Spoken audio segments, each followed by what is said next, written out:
والمرسلات عرفا فالعاصفات عصفا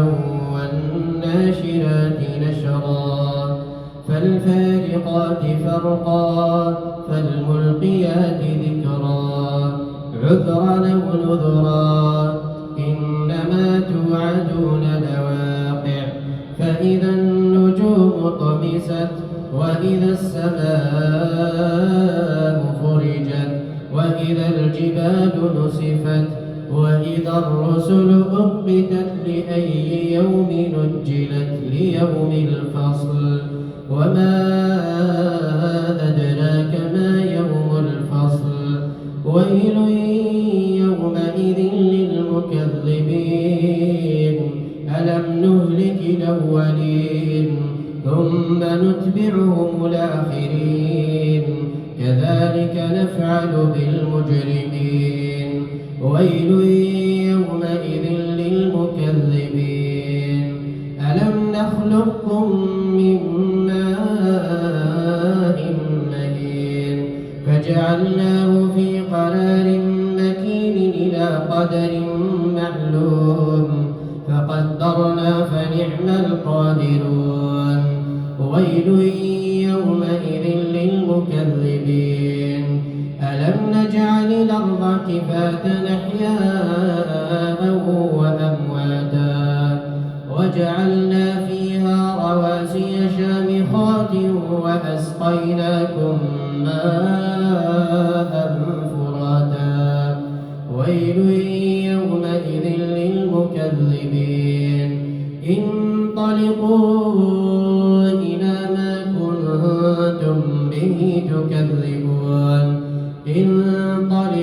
انطلقوا إلى ظل ذي ثلاث شعب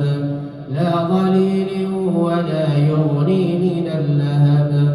إنها ترمي بشرر كالقصر كأنه جمالات صفر ويل يومئذ للمكذبين هذا يوم لا ينطقون ولا يؤذن لهم فيعتذرون ويل يومئذ للمكذبين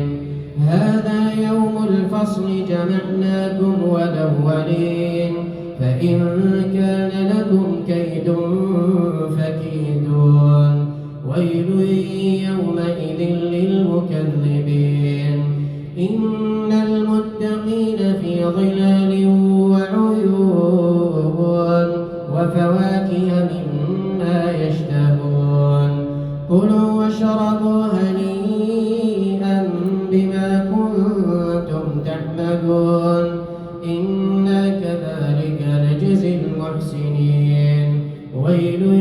يومئذ للمكذبين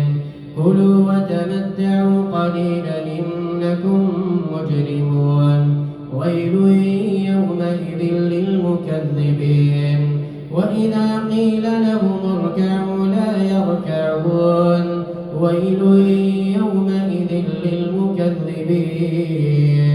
فبأي حديث بعده يؤمنون